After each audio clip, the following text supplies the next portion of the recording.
Married or single, whatever your status, prepare to take notes, because at some future point, you'll be glad you know how to identify a lie.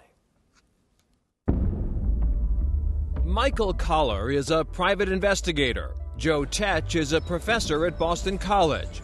Both are experts at catching a lie.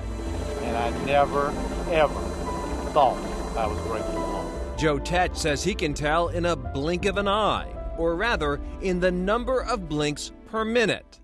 So what are some of the ways to determine if somebody's lying?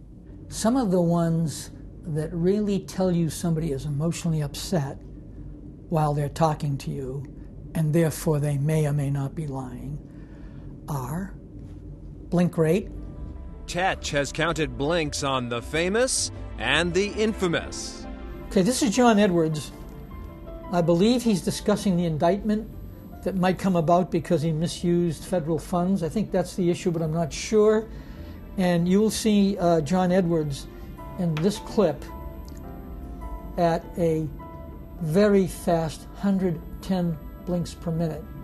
That's even more than the king of blinks, John McCain, showed at 104 during the 2008 election. So this is very, very fast. But that's just one indicator.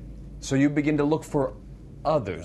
Too little, or too much of gestures, staring, blinking, scratching one's nose, talking too fast or too slow, which is really different than the content of the speech, but that's a body language, tip you off that something's going on that's not normal.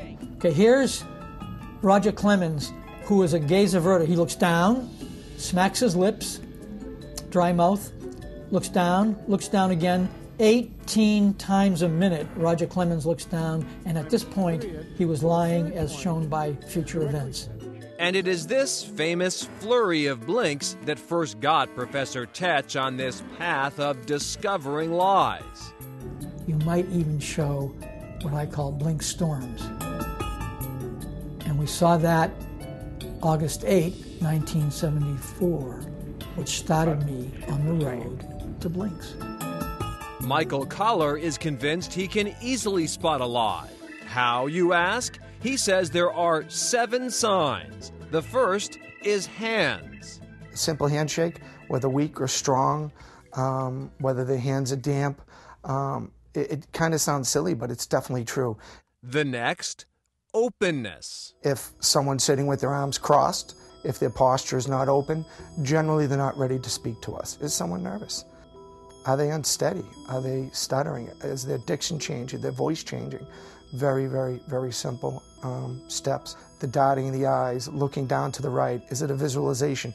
Is it the truth? Are they looking up to the left? The next step is in substance. Does their story have any weight to it? Does it sound true? Is it feasible? Test them. Ask them questions over and over, because it's very, very difficult. I don't care how good of a liar you are. It's very difficult to stick with the same story.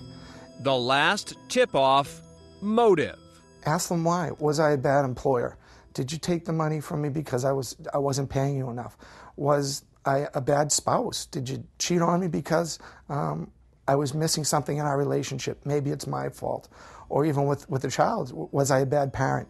Is it something I did? Is there something that maybe I shouldn't do again that made you do what you did? And that usually gets a heartfelt response.